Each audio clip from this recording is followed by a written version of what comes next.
What is up, Wizards fans? Welcome into another Believe in Wizards podcast. I'm Matt Moderno. I've got Rafael Barlowe joining me here today. Rafael does NBA Big Board, Locked on NBA Big Board, NBA Draft Junkies. My guy is everywhere, and this is my go-to source for all things draft related.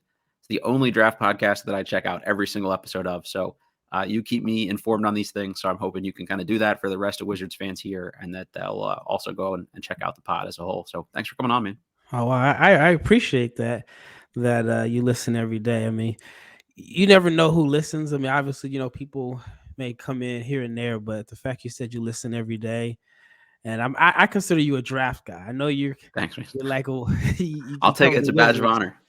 but no, yeah, I consider you a draft guy because I mean, I've seen you bring up different players on Twitter that are like totally, I would say against the consensus, but they're not the ones that are talked about consistently. And so if you're watching guys, especially guys in I keep wanting to call it the Pac-10, but the Pac-12, I love me some West West Coast Coast guys. games, Yep.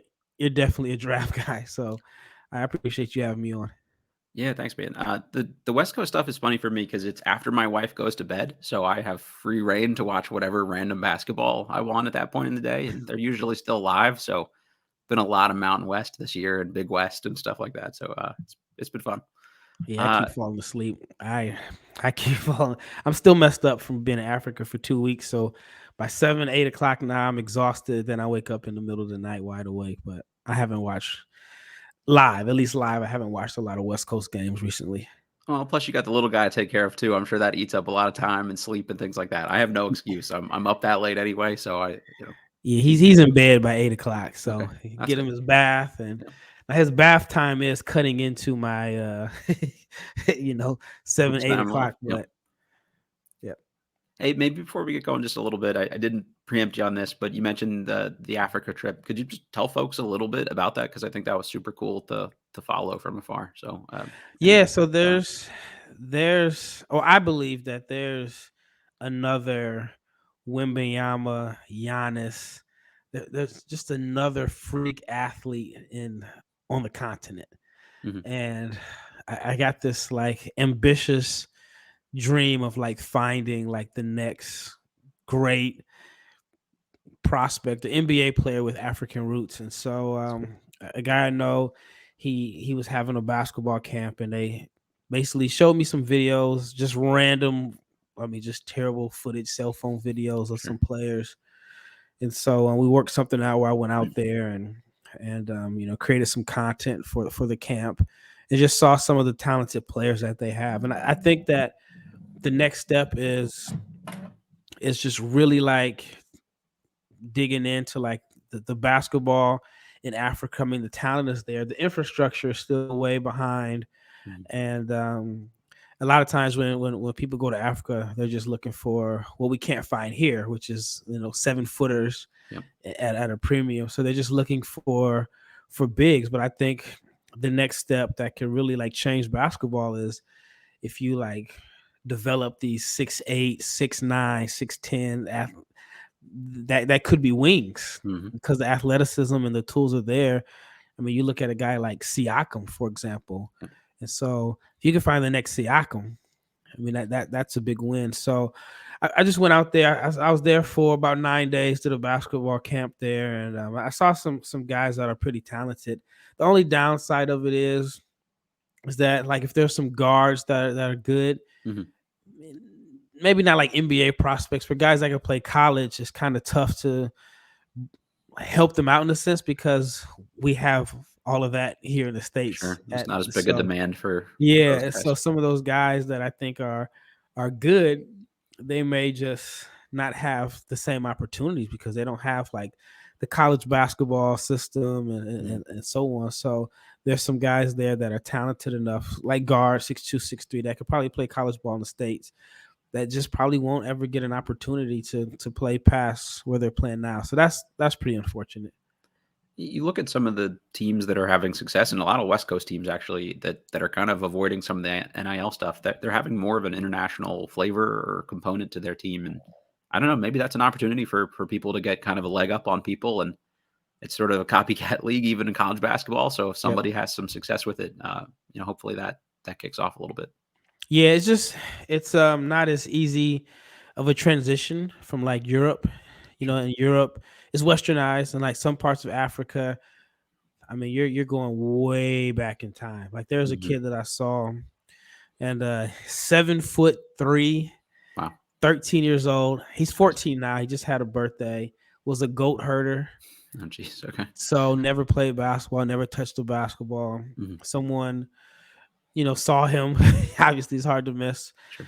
And they moved him to Nairobi, Kenya. They're trying to get him involved in basketball. And I had posted the video, but I ended up having to take it down. All these like federations started reaching out and so on, and trying to figure out who he is and where is he at and how to like, it just got really, really crazy in a sense. But for a kid like that, I mean, he's from like a remote village. So it was already an adjustment for him going from a remote village in Africa to a city, a large metro city in Africa. So it's just like you can't really pluck a kid from like a remote village and throw him in to the United States. Yeah, it's a big. I mean, the food is different. Everything is different. So I mean, there's just so many factors behind it to like get a really successful player. But I think the challenge is really intriguing for me. Well, it's still very cool to follow, and I look forward to seeing more of that kind of content along the way because it's just interesting, and no one else is really doing it. So shout out to you. Yeah, hopefully I find one. I hope so too. Before we get going, brought to you guys as always by Stateside Vodka, Surfside Hard Iced Teas, Hard Lemonades, Hard Everything. They're all good. And BetOnline. BetOnline is your number one source for all your betting needs. Get the latest odds, line, matchup reports for boxing, UFC, golf, tennis, NBA, NFL, all that good stuff. The fastest and easiest way to place your wagers, including live betting on your favorite casino and card games. And it's available from your website, the website's available from your mobile device, phone, all that good stuff. Promo code is BLEAV for 50% off your welcome bonus on your first deposit. Bet online, where the game starts.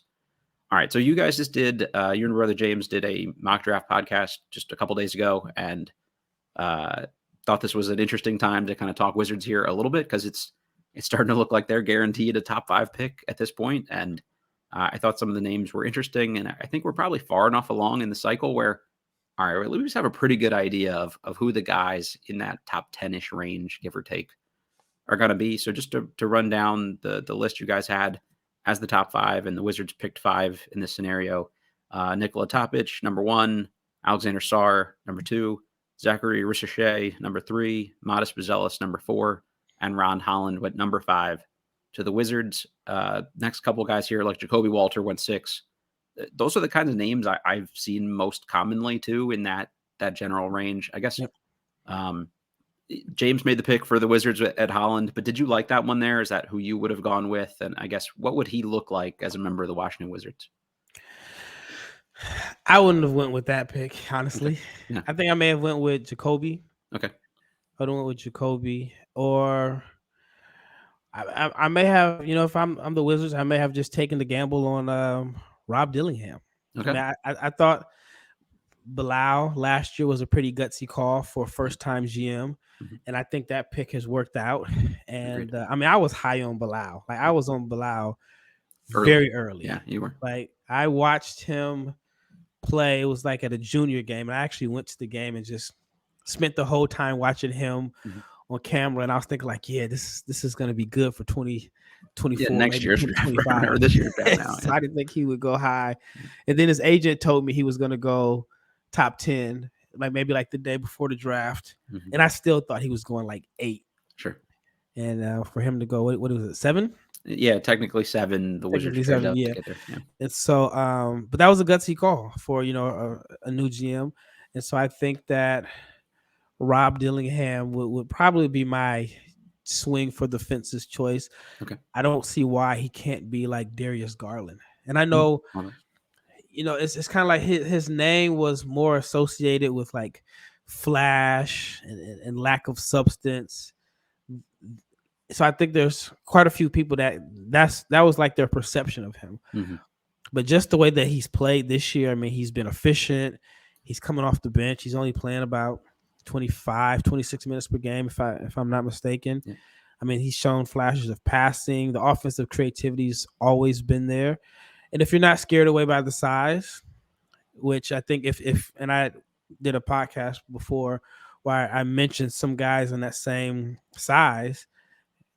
I mean, I think he could be one of those guys. So I probably would gamble on Dillingham, but I think the safer pick to where if it doesn't pan out and you don't like lose your job, Right. would be Ron Holland. Yeah.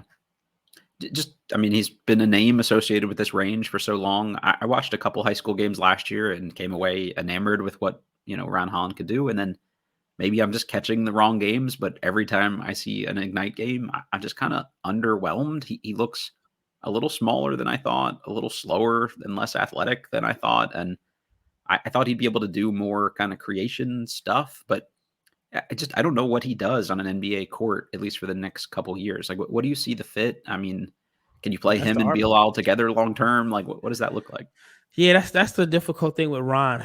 I think Ron is a guy that dominated high school because he was more athletic than guys. I mean, his motor is incredible. Yeah, he I plays hard mean, as shit every time. I mean, I he give him that. plays hard. The effort is there, and then it's like when it scales up to NBA, I personally wonder, like, all right, what's the fit? Mhm. It's weird because I don't like boxing guys in, but then there's a part of me that likes to figure out a role. Like, are Sure. you, like for big, are you a vertical lob threat? Mhm. Are you a floor spacer? Are you a defensive anchor? For Mhm. wing, it's like, are you a shot creator or are you a 3-and-D guy? Yep. And so I don't know too many other, like, I guess, variables for wings. And so Mhm. Ron is not really a good shooter right now. So I can't plug him as a 3-and-D guy. I think defensively, he got a lot of credit for being like a great defender because of the motor and athleticism. And I think on the high school level, it worked out because he was just flying all over the Yeah, floor. overwhelmed people and And he didn't have to really be disciplined in a sense. He could gamble, get the passing lanes, guard 1 through 5. And then when it scales up, it's like, all right, you can't gamble on this steal because you might get beat back door. He is also smaller than what he was listed at. He was listed at 6'8". I think he's closer to 6'6". I mean, I wouldn't be surprised if he measured out at 6'5" and 3/4 or I've whatever. heard that too. Yeah. I think the athleticism translates.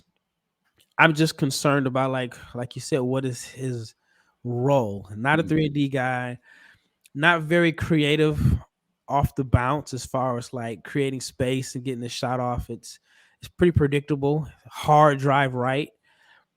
It doesn't generate like a lot of foul attempts. It's for me it's tough. But on the other hand, he's young. He's only 18. I think he'll still be 18 on draft night I don't. or close to it. And then I mean the production is still there. So he's a tough eval for me. Yeah, I'm literally in the exact same boat. It's like he seems like he would be a Will Dawkinsy kind of pick, bet on physical tools and we'll figure the rest of the stuff out as we go. He's younger, there's still some upside. But I'm with you. I typically like a guy where I'm like, all right, at the very least, the safe outcome is he could do this for an NBA team. And worst case scenario, like a Rob Dillingham, I think is a sixth man scorer at a minimum. Like you could just, he does that for you. And I Yeah. think if he does other stuff, great, Yep. but there's at least a floor there. So I like a higher swing, but like at least some kind of safe outcome at the end of the day. I think Koulibaly was like, all right, it looks like he'll shoot well enough that at the very least, if he's a 3-and-D guy, like that's still valuable, and hopefully he can do some more. Another guy you guys had in this range that is higher than I think anywhere else I've seen him, but the guy I've liked the most watching the Ignite is Tyler Smith, and I'm like really intrigued right now by like hybrid 4 type guys that could guard up a little bit, but also guard down and do different things for you. And I think that might actually be the most like important position in the league moving forward. Everybody loves 3-and-D guys, but the 3-and-D 4 at the very least, the guy that can create a little bit too, it just makes teams so much harder to guard when you have the shameless plug for us Wizards fans here, but like the Kyle Kuzma type guy that can do Mhm. multiple things for you. So again, I think that was a James pick, but Yep. I think you've been pretty high on Tyler too overall. Yeah, man, he just has a skill set that you feel like projects. Mhm. Like, I mean, I guess you don't know, but you can say, all right, if he continues shooting the ball, he can be a pick and pop 4, or at least a floor spacer that will complement whoever my star is. Mhm. And so to me, that's a lot easier to project his success, and then even like his floor. And then you say, all right, well, if he can be like a guy that can knock down open shots and put the ball on the floor and maybe post up against smaller players and defend up or maybe even down some, then you're like, okay, this is perfect for the modern day NBA. Yeah. I was like a little late to the party with Leonard Miller last year too, and just like, I don't know if he'll shoot it well enough, and if he doesn't shoot it, what does he do? But I mean, just watching these G League games is like, all right, this is why I kind of came around to it at a certain point, and not that they're the same player, but Tyler Smith is intriguing in that kind of mold of guy who could do a lot of different things for you. So I think that's something to keep an eye on. I like also looking at just sort of like the value of a position versus where you draft them. So to me, it's easier to get the 6'4" guy who just scores and doesn't really do a ton else for you, like anywhere in a draft, and every draft has a couple of them, like the Cam Thomas mold kind of guy of just potentially inefficient scorer. I think Jacoby Walter is better than that, but to me, it's like, all right, he probably only guards like a position or two. He's not great defensively. I don't really think he creates for other people. He's not big enough to guard big wings. I don't think so. He's really kind of like locked in as a 2, I think, and he's a great shooter and he'll score at a pretty high level. But I would be worried about taking that guy with a top 5 pick just based on that. I guess talk me into maybe Jacoby Walter if you feel more strongly than that. Yeah, so I think with this draft, guys are going to, if a guy's a 10 to 14 range in another draft, I believe in this draft you can bump him up to 5. So it's not necessarily like the player's fault that this class is. This class has a bunch of wild cards, and I've had agents tell me there's some NBA teams that are probably like, "Ooh, I don't want to pick in the top 3. I'd much rather be in that range because you can lose your job if you get the wrong 1, 2, or 3." So, everybody has, I would say, more concerns this year than any other year that I can remember in recent. Some people may say 2020. But I thought that was just a weird draft overall. LaMelo only played a few games. Wiseman only played a few games. I don't think both of them was Garland in that draft. I think so. No, Edwards was the other one, and he was kind of hidden down on a bad Georgia team too. So it's like, but was Garland in? No, I'm sorry. 2 years before that. I think. 2 years before that. Okay, yeah, I know he only played a few games, and so yeah, man. I just think this draft is different. With Jacoby, I think my brother compared him to KCP. Okay. If he can be a KCP.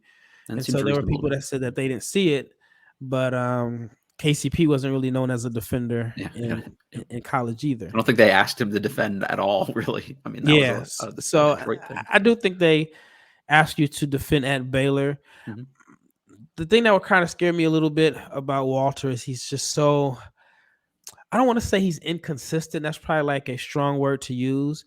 But if you just look at his games, he'll have like a really good game against like a Power 5 team.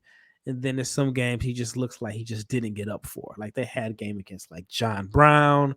I know he had like a game against Nicholls State where he was 1 for 8. So that would be my concern. He is from the area in Dallas, so I'm pretty familiar with him. And that's kind of been a knock on him from some people for a while now, is that if the lights are on, you're going to get a good showing. But there's some times where the energy level and the effort is not consistent, I should say. Nikola Topic, I think, made some news recently because he shifted up a league to get into to leave the Adriatic League and get into more EuroLeague level competition, and unfortunately got hurt in game number 2 here. Seems like he's going to miss 5 or 6 weeks. Maybe that actually doesn't hurt his draft stock because you don't get an opportunity to see if he can or can't hang at that level too much. But it seems like he's probably locked into a top 5 pick, I think, from what people have seen so far. So for anybody not familiar, this pick and roll wizard, kind of a big point guard potentially, doesn't really guard anybody too much yet. And the shooting is sort of questionable. But in the NBA, like, if you can just dominate ball screens all over the place, I think that's a pretty good place to start. I guess he went number 1 in your draft. Is he the clear kind of number 1 guy right now? I know Sarr is No, somebody you've been high on too, but no, I don't think he's clear number one. I mean, I'd say a lot of people may feel Sarr is, Mhm. but I mean, there's a lot of concerns there too. But Topic is fun. I mean, he's a big guard, and I've been watching him for a couple of years now. And when I first saw him, I was so I want to say it was like 22, so it was early 2022. I thought he was good. I really thought he was good, but there's no way I thought like NBA player. Yep. Definitely not potential number 1 or top 5 pick. The tournament I watched him play, he scored, but he turned the ball over like at a ridiculous amount. I think he averaged like 6 turnovers per game. Okay. But he just got downhill. He wasn't as big as he is now. I think he was about 6'4", so now he's about 6'7", what I've seen him listed as.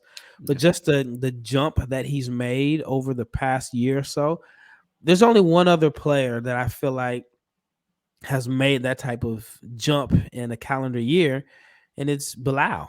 And so I think that, I mean, he's trending in the right direction.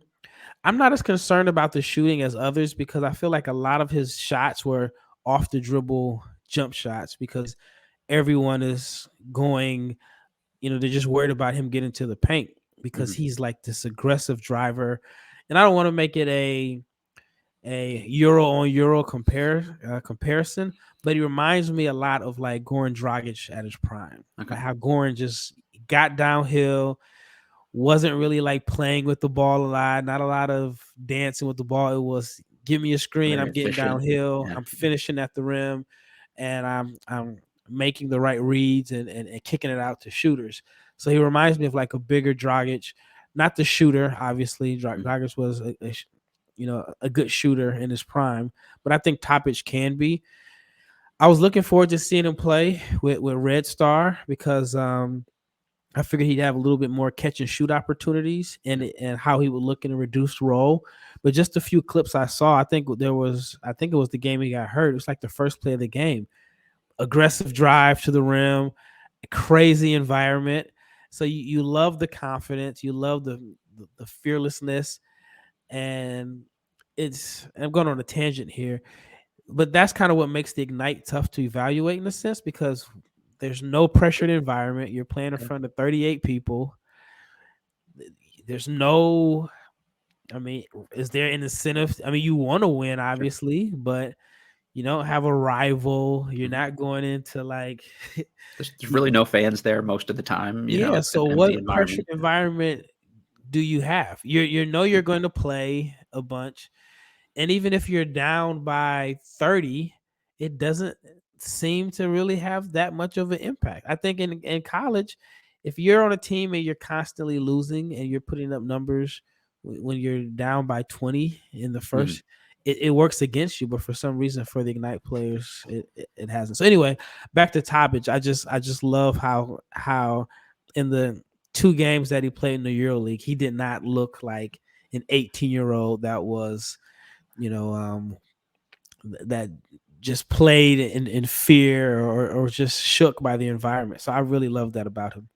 I watched a little bit of the first game, just the catch and shoot clips, and he just confidently fired away. And I think he went like 0 for 5 or something, but wasn't afraid to shoot it. Shot Yeah, looks okay to me, and he's yeah, got good touch otherwise. So I'm with you. Like I think that's more of a just he probably hasn't had to do that much. And playing next to Milos Teodosic, he would have gotten a ton of open looks. So it would have been nice to see if the greatest passer of all yeah, time, in my exactly. opinion. At least just far as just, I mean, pure excitement. Like Yep. Highlight reel passing, and yeah, you I, would have I, gotten a lot of open looks to see if he can make them a your nice hands stretch out. better be ready because you're gonna Yep. get hit in the face if they're not. All right. So hopefully he can come back with enough time here to get a couple looks at him and get back up to speed. Just want to touch on Sarr briefly here. I think most Wizards fans are familiar with him. To me, like safe guy in the top 3. You always want a rangy guy who can switch on the perimeter if you need to, but also protect the rim. I don't really buy the shooting personally. It's kind of a knuckleball to me, but if he hits a decent enough clip of them, maybe that's enough. I just don't see the offensive scaling for him to be like any more than like a fourth or fifth starter. But hey, you can be a really valuable player just based on being that and switchable defensively. So where are you at with Sarr? Do you think he has more offensive game to him than maybe I do? Sarr is a player that I was pretty critical of the last few years because whenever I watched him on the French national teams, I'm like, this dude is super talented. Yeah. Like, why is he not dominating? Mm-hmm. Because you got 7'1", 7'4", 5 wingspan. He moves like a wing. Yeah. I mean, there's promise as a ball handler. I mean, he shows flashes of like a LaMarcus Aldridge turnaround fadeaway jumper. He blocks shots. Then you're like, okay, he's made some impressive passes. It's like you see so much talent, and you just wonder like, why did he dominate? And even this summer with the French national team, he didn't like dominate those games. Like he just kind of blended in. And the same with Risacher. They were if I'm not mistaken, they were on the same team. I get the 18s and 19s. Yeah, Melvin Ajinça was on the team with him, and I think he had a lot more offensive responsibility at the very least than Sarr did. And that's really because that's he has like an aggressive mentality. And so Sarr has always, to me, just been a guy that like you're wanting more. Then he has this great showcase where awesome. I don't know what they fed him, but I mean, he was blocking shots, and I was there at both games. He's like talking crap. He's staring guys down. It was just like a totally different level of energy from him. So it's like, okay, could this guy be, could he be turning the corner? And then, I mean, I feel like the effort and flashes have been there in the NBL, but then it's like, he's not dominating. Like, even if you look at the numbers, I think it's like around 10 points a game, 10 and 5, 28% from three, 63% from the foul line. I mean, he's blocking a shot a game. He's only playing 18 minutes per game. He's coming off the bench most of the time. Coming off the bench. Yeah. And it's like, wow. All right, so if you take him number one, it's almost like you're taking a number one for the flashes and what you saw in that 2-game stretch versus the Ignite. But then if you think about it, it's like, well, the Ignite aren't very good. Yeah, exactly. Right. That might say more about them than it says about him at this point. Yeah. And so, I mean, I do think that he was like, I would take him just because, like, you see the flashes. So I still don't have to say this. Talent to me is not the concern at all. Yep. It's just a matter of, does he have the mentality to go out and dominate? Like, is he like an intense competitor? That's the only concern I have with him, because if he puts it all together, I mean, if you get your best case scenario, you have like your vertical lob threat, shot blocking, floor spacing big that can attack closeouts, that can be an interior passer, that can switch all over the floor. I mean, if he puts it all together, I mean, you have something really special there. It's just a couple times, like, I haven't watched a ton of NBL, but like I'll turn on like a Perth game for a little bit and I'll wait for him to come in, and it's like, oh, I didn't realize he came in like 3 or 4 minutes ago.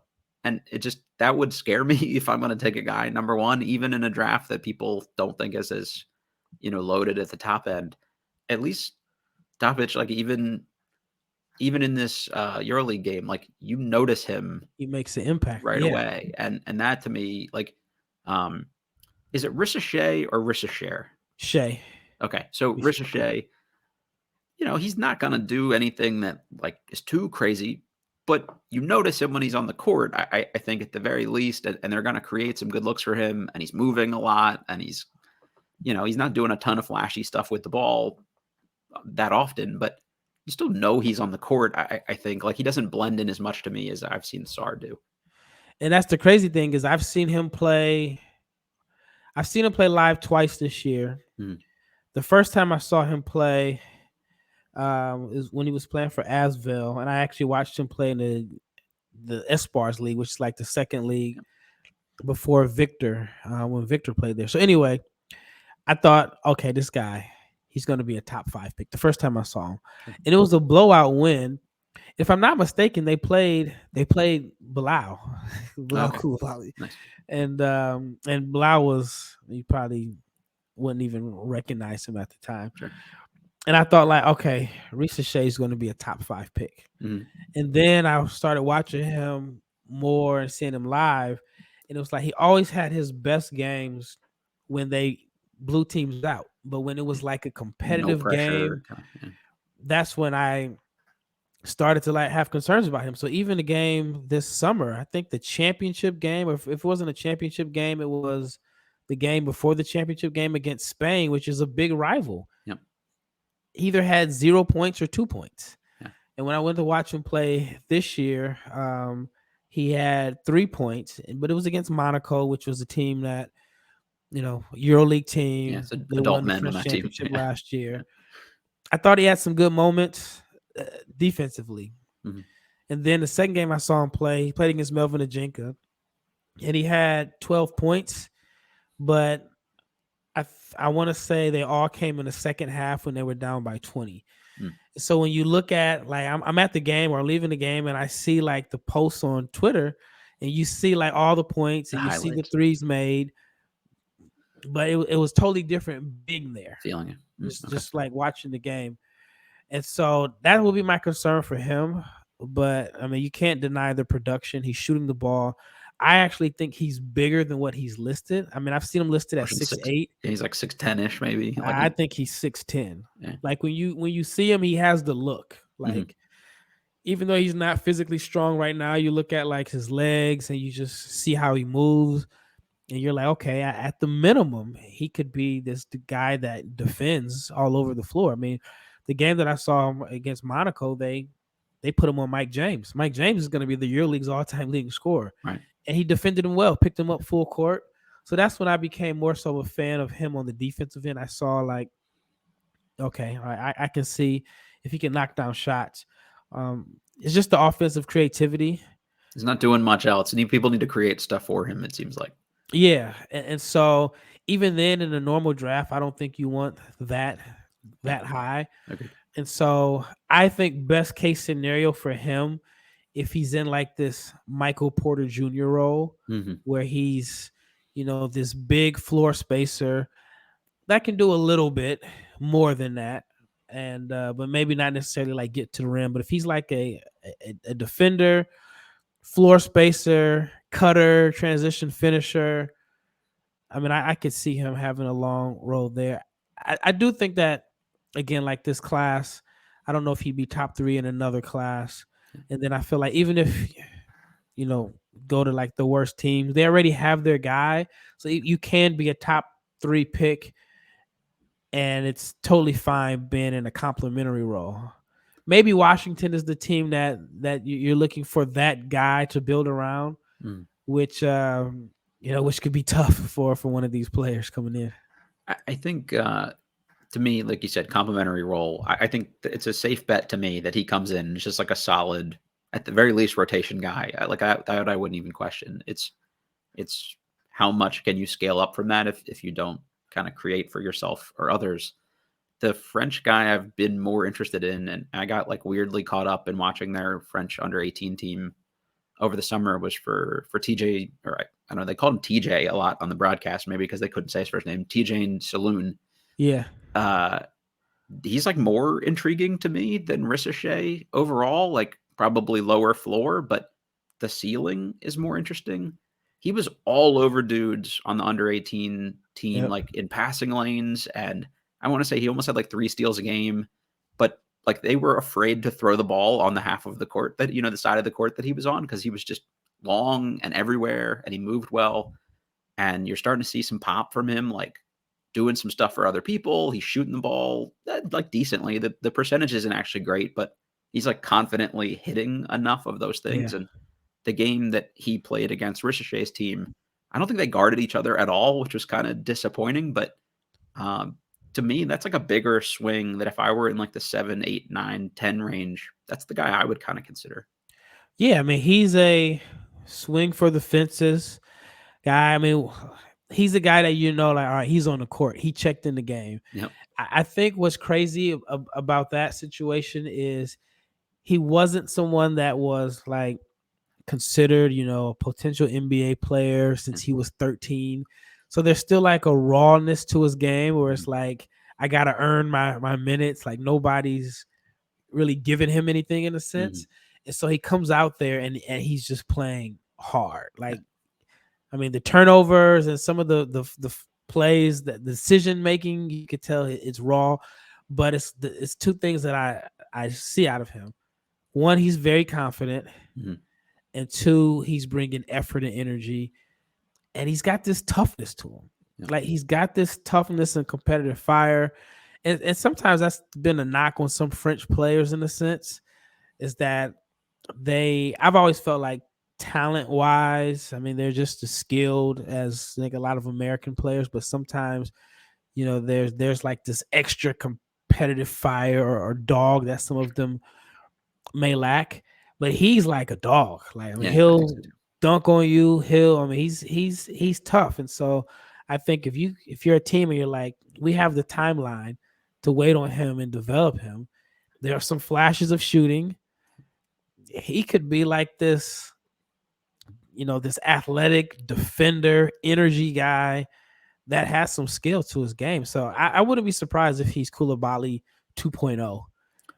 I'm glad you mentioned the fieriness to him, because it's what you talked about with seeing Sarr in that G League showcase or the Ignite showcase games. Like they run the same play for him to get him this like backdoor lob a couple times, and he'll dunk it and then just like mean mug everybody on the court on the way down. And you're like, I want more of that. Like, and he'll get a steal from somebody and get a run out dunk. And he's like, kind of like, I'm waiting for him to give somebody like the too small after. I don't think that's caught on in France yet, but I would just like that. I mean, I'll take you being raw, especially if you're the Wizards. You have the timeline to wait on one of these guys. Now, I don't think I would be crazy enough to take him with the top 3 pick, but if you ended up with another pick in back end of the lottery or something like that, that's absolutely the kind of big swing type of guy I would take if I were, an enterprising young GM like Will Dawkins. Yeah, I mean, like I said, I like the flashes.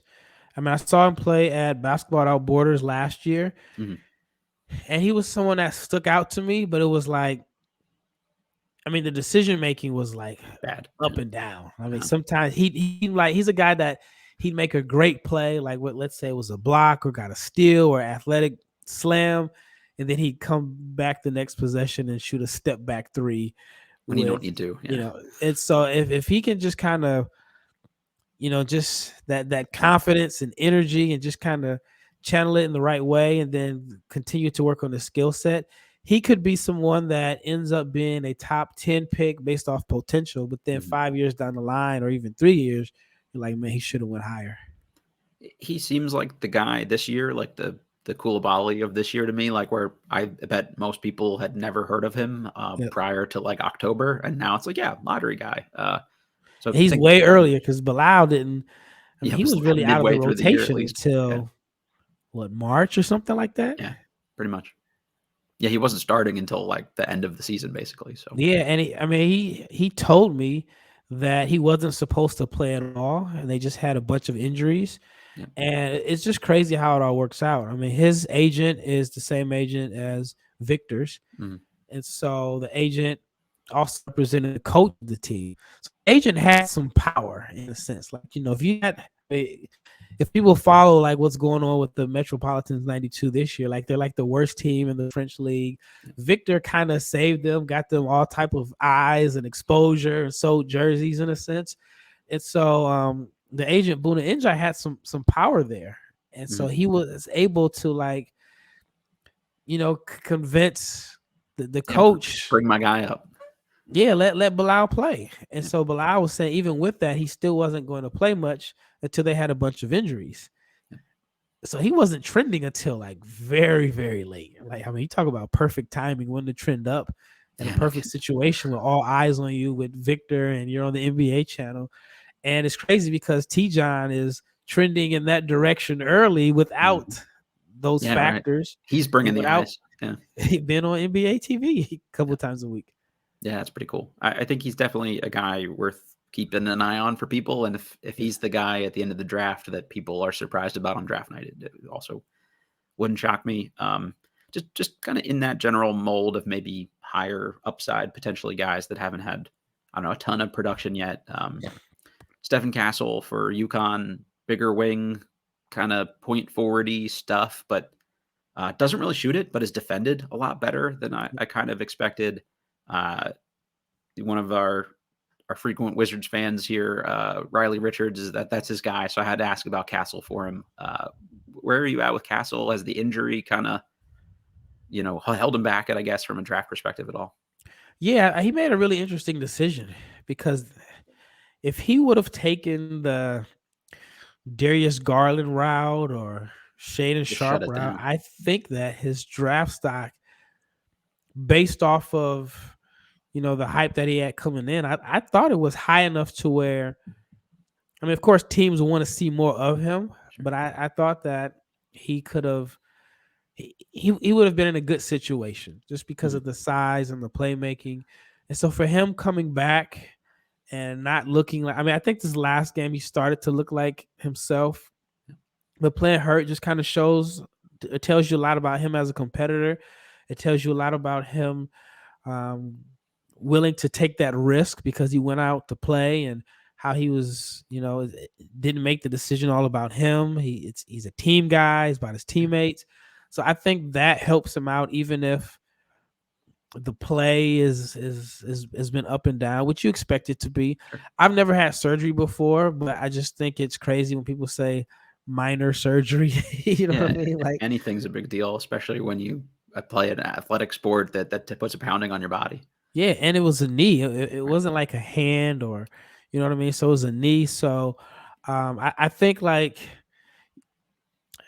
I think it's a tough situation because like it's hard to unsee what you see on the court, and you don't see a guy that is 100%, but you actually see him out there playing and competing and trying to win and so on. And so I think that's one of the reasons why people may trust college basketball over, again, the G League, because I mean, you got to win. You have to win, and there's pressured environments and so on. While I think if one of the Ignite guys had the same exact situation, I'm almost certain they would shut it down for the season. Yep.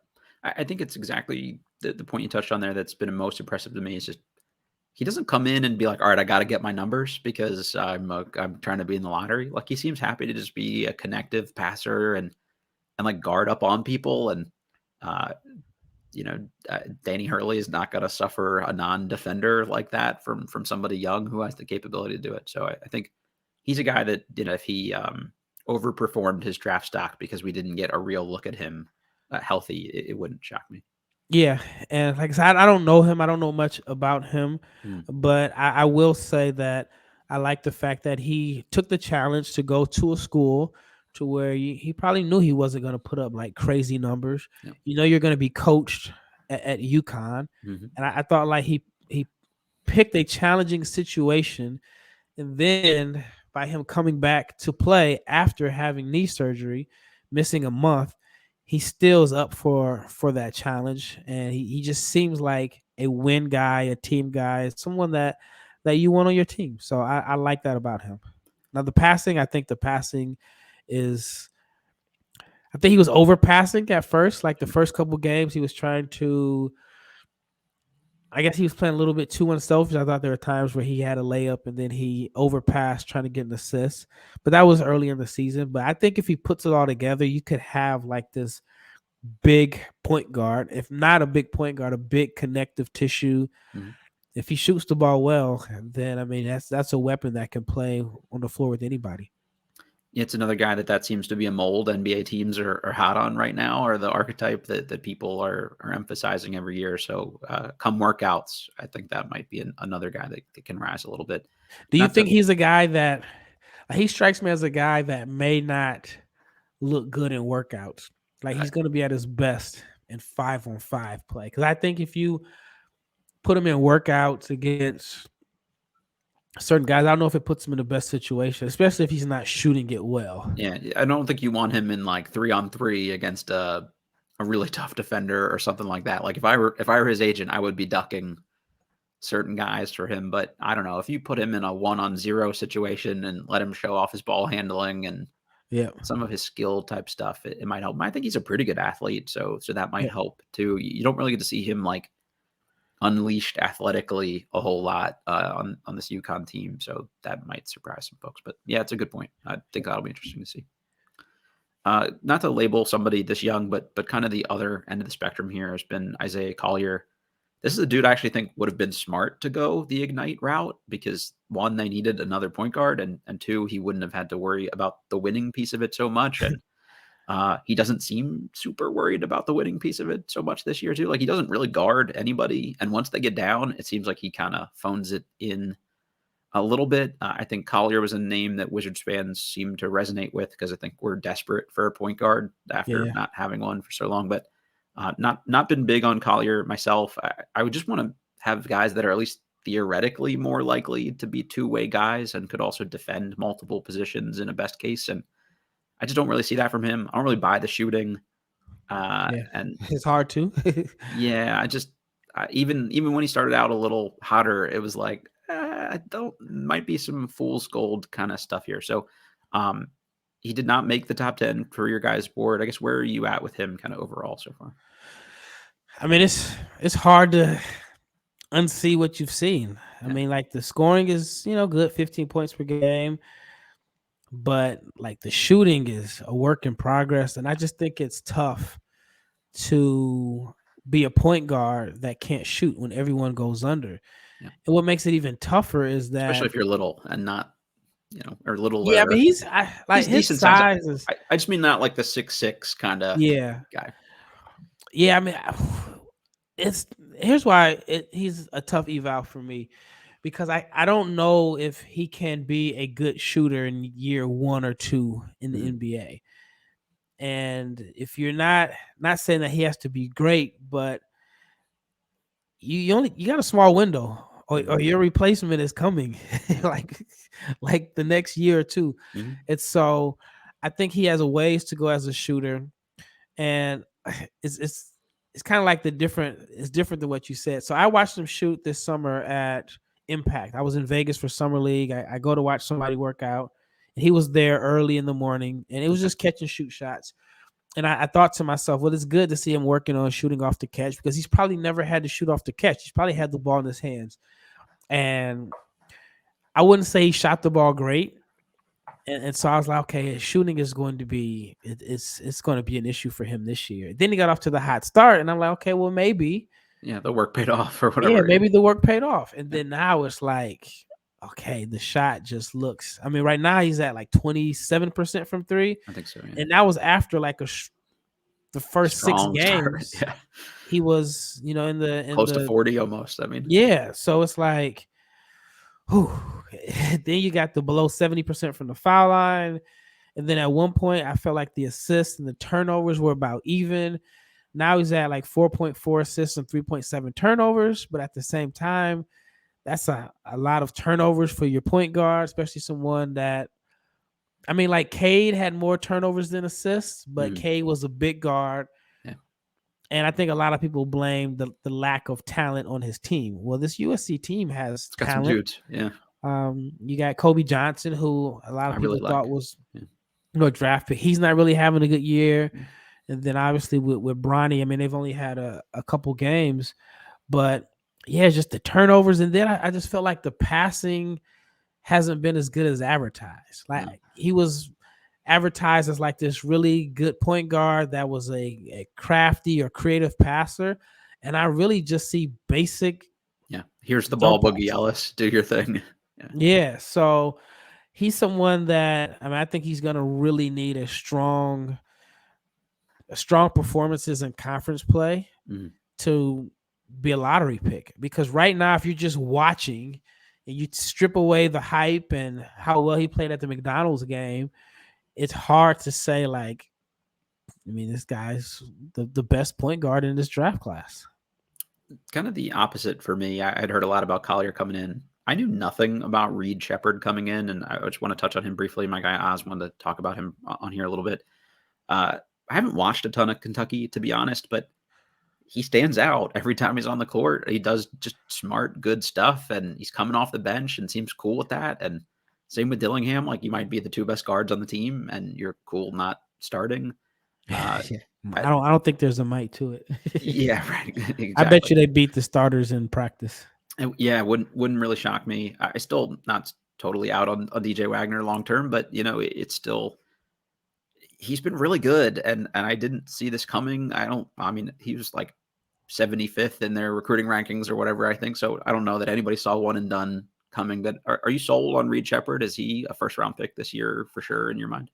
I saw this all along. Really? Okay, that's awesome. No, I'm lying. Okay, There's I was like, shit, man. I would, but hey, you're ahead of guys before a lot of people, so it wouldn't shock me. But no, I did not see this. I was actually wondering, like, is he even going to get enough playing time? Yeah, because I figured, I mean, there's an allegiance between Calipari and Wagner, so I just thought he was going to eat first, and then once Antonio Reeves came back, there was speculation that he was leaving. Mm-hmm. Once he came back, I'm like, okay, those guys are going to be their backcourt, which, I mean, they're still their starters. Sure.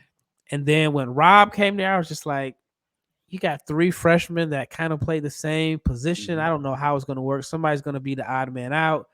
And I figured it would be him. I didn't know if Calipari would give Dillingham the freedom to be Rob, or in a sense. Sure. But I figured, like, it'll probably be Reed, because they probably see him as more so of a long-term guy. He'll be there next year. We're going to get our guys out. Yeah. And, man, I mean, he's just every situation that I thought of, best case scenario, he's blown it away. Yeah. I mean, the shooting splits are crazy. It's like 57, 56, 90. 50, 50, 90. I mean, almost 60, 60, 90 is I don't know if anyone's ever pulled that off in high volume on a top, 10 right. team. Yeah, it's not like he's a big and then he's shooting 56% from 3 because he's only taking 8 threes in 20 games. No, I mean, he's shooting it on volume. He's not missing. He's rebounding. Like, he's averaging a little under 5 rebounds per game. He's passing the ball, and he's not turning the ball over. He's just making sound decisions.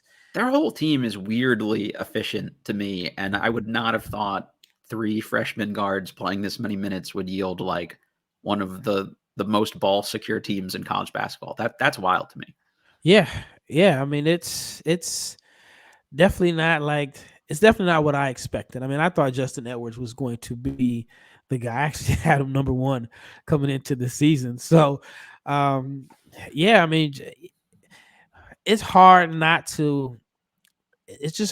to like what you see out of him. I mean, it's hard to pick a hole in this game. Like, there's every other player in this class, I feel like you can pick a hole and say, all right, this guy's not shooting it well. Maybe we believe he can develop into a shooter, or this guy's not doing this. I mean, it's hard to pick a hole.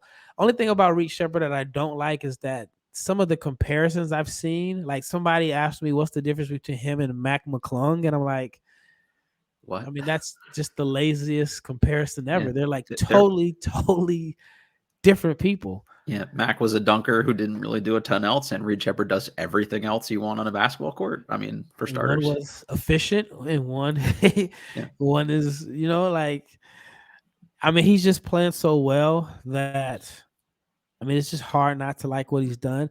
And I think he's a better athlete than what people have given him credit for. And I just think sometimes it's just natural for some people to assume a white guard that's not like dunking and all is not a good athlete. I mean, you look at a guy like Austin Reeves, he's not playing above the rim, but he gets to his spots. Mm-hmm. He's got some creativity off the bounce. Not saying that Reed is as creative as Austin Reeves is right now, sure, but I mean, he's a guy that I think can play with anybody. Yeah. Like, I always kind of look at guys like, all right, if I put him on a team with James Harden or Luka, a ball dominant guy, could he play? Mm-hmm. Yeah. Could he play with Trae Young? I mean, they may be small, but he can play off of him as a shooter, as someone that, if you take the ball out of Trae's hands, you got another decision maker. Like, I think he can play with almost anybody. Yeah, I think that's valuable, again, especially in this kind of draft too. Yep. I'm getting to the point where I less kind of care about how athletic a guy is, and it's more about how they use their tools and can they find ways around it with like pace and like guys to me that that kind of control their own tempo and the way everybody else operates around them and dictate things, I think are really interesting. So I've got two guys here that I've liked. These are two more West Coast guys right now. One of them you recently talked about on the pod is Jaylon Tyson. Yep. That's somebody I didn't really watch a ton of Texas Tech, so I wasn't really as keyed in on, but he's been a great watch this year as sort of a big wing that actually I think could be like a backup point guard, kind of like he could actually do some more on ball stuff. And then I absolutely love, he's a Cal for anybody wants to watch them. And then Ajay Mitchell from UC Santa Barbara has been like literally my favorite watch this year because he does everything for them. He's basically like a 6'4", 6'5" point guard. And it's like this heliocentric kind of thing where they rely on him to like just generate offense, and he's shifty and he finishes at the rim really well. And if you can score 20 points a game without like burying a bunch of threes, like that's huge to me because I actually do think he could shoot it. So if he was your Austin Reeves type guy on a team where he may drop in the draft and then he's playing on a playoff team in the playoffs in year 2, like that kind of wouldn't shock me personally. Yeah, I like both. Jaylon is someone I've just known just because he's from the Dallas area. Mm-hmm. Done some video work for him. Good kid. And even some of the stuff that he's showing this year, I didn't know he had in this game. Yeah. Like he went to Texas, left there after a few games, goes to Texas Tech, which is where he originally committed under Chris Beard. Yep. And then he followed Beard to Texas and then left. And at Texas Tech, I mean, like, there's a reason why you probably didn't watch them last year because they were boring to watch. There's a whole bunch of bullshit off the court, and but it seems like guys have left Texas Tech and improved their draft stock. So you look at Kevin McCullough Jr. Goes to Kansas. I mean, it's different. I mean, he's in year 5 now, so you expect him to be better. Terrence Shannon before this whole situation, and then Jaylon. And Jaylon was someone that at Texas Tech he was used as like a spot up shooter. He's always been a good rebounder, but I did not see like the passing, the ball handling. I did not see that in his game. So it looks like going to Cal, maybe not as far as winning, but just as far as just showcasing what he can do. Has helped him a lot. I mean, the shooting is down. Like he was an efficient 3-point shooter last year. I think it's down because obviously like the team is not really good and he's having to take more shots. But the fact that he showed last year that he can play like a complementary role or play off the ball and shoot the ball efficiently was good. Well, now he's shown that he can make plays for others, and at 6'8" and can handle. I mean, I think that he's a very intriguing NBA prospect. He's a little slow with the jumper, but again, if you're getting wide open looks on the far side, like in a corner in the NBA, like I think he'll hit those. Yeah, I don't think he'll be asked to create, much, if he were to NBA. And then AJ, I think my brother had him getting picked up by the Nuggets, and now I just can't unsee like how perfect of a fit that would be for him. I like him a lot.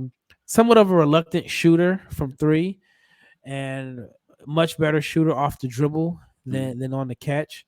But I mean, he's a guy that, especially on the college level, you don't want to put him in a position where he's getting catch and shoot jumpers. You just want the ball in his hands and let him do what he does. And we'll figure out the catch and shoot stuff later on. But I really like him. Also like the fact that he, was kind of loyal to whether it was his coach or teammates, chose to stay. I'm sure he had big offers to play at a Power 5 or whatever, but chose to stay put.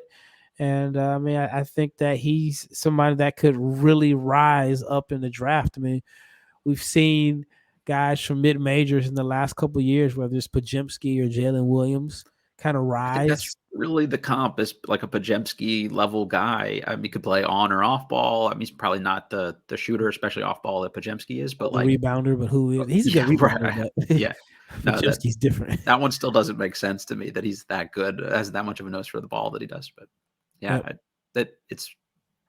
could see that kind of role from day one of just like being a solid not older, but like a guy that can come in and doesn't need like 3 years to develop into a contributor. Yeah, I mean, if I'm, a team that's a playoff team, I mean, he's one of my first targets off the board because I think he can come in and play right away, and he can play off of whoever your guy is. But yeah, just Denver would be a good fit. But even a team like Philly or I think there's so many teams that could use him. So it's like he'd be in a better situation if he doesn't climb too far. Doesn't blow I up. think he can play as a rookie and be like a first team all rookie guy. Last guy I got for you here, just because he's local, I have to mention him, but also I don't understand why this guy isn't higher on boards for people, is George Mason's Keyshawn Hall, Keyshawn Big Guard Hall. The dude has been really good this year, and he's really like a solid athlete. He's got ball handling at like a very legitimate 6'7", got like he's shed 60 pounds in the offseason and is solidly built. He shoots it, he drives, he attacks, he posts up smaller guys, he takes bigger guys off the dribble, he creates open looks for everybody else. I don't understand how that's not a first-round pick on a lot of boards right now. So have you watched much Keyshawn or any thoughts on him? Yeah, I'm familiar with him. I mean, you have to love the size and just everything that he brings to the table. Yeah, I mean, I just think right now it's kind of probably going to be like a wait and see type thing. But I could definitely see him as someone that goes to the combine, and that's like the first time that some teams like really gonna get a good look at him. It's kind of amazing in a sense how when I've been to the combine the last couple of years, how it's so many guys first time watching a player. I guess like your lower level scouts in a sense are there, but like top decision makers, it's usually their first time watching a guy at the combine, especially a guy that's not like at a Power 5 school or didn't play at like the Champions Classic or whatever. He strikes me as a guy that the top executives in the league haven't watched or seen. Probably, yeah. And they're going to get a chance to watch him play at the combine. I think he's going to do well. But it's weird because in today's NBA, and I talked about it earlier, you kind of have boxes for guys in a sense. And I just hope that he's not one of these guys that does so many things well that you can't say box for. Yeah, like he's your 3-and-D guy. He's your spot up shooter, your energy guy.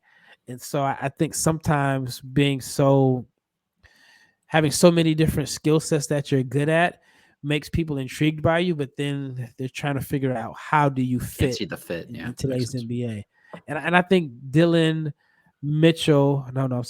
Jones at Weber State could have the same situation. Like I thought he played well enough last year at the combine and the G League, the G League, whatever camp it's called in Chicago. I thought he played well enough to get drafted, but he wasn't comfortable with it. Decides to go back to school, and I think part of that is just because you just didn't know what box to put him into. Yeah, he's another hyper productive guy. If anyone wants a fun watch, he just kind of does everything for their team. So that's a good call. Rafael, the single most important question of this entire podcast.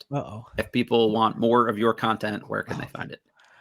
Yeah, you can find me at NBA Big Board, Locked On NBA Big Board. It's the podcast. We try to do 5 days a week. And then I have the newsletter, NBABigBoard.com. I haven't wrote anything in a while, but I plan on writing a bunch of I'm doing a mock draft that I'll probably do this weekend. And so I'll get back to writing a lot. I've just been doing a lot of traveling and holidays are tough, man. It's tough to do all of the above and fit in that stuff too. Yeah, like to me, writing, I need to like do absolutely nothing. I just need to, especially because I want to use like stats and so on, and then there's a game, and then the stats are wrong. But top of the year, I'm going to get back to about at least two articles per week, plus the podcast. So if you like draft stuff, I'm pretty accessible. And great follow on Twitter as well for anybody. Just always insightful. Hey, check this guy out. That's usually where I hear about a lot of these guys the first time too. So I always appreciate that too. And I'll have your Twitter handle in the link to the episode. So thanks, man. Appreciate you. I would love to have you on again closer to the draft. This is always just fun for me to nerd out. And this is something Wizards fans are going to have to care about for the next couple of years. So works for me. Yeah, just hit me up and we can make it happen. Awesome. Thanks, man. All right, everybody. You know the drill. Rate, review, subscribe, all that good stuff. We're presented by betonline.ag, and we'll catch y'all next time.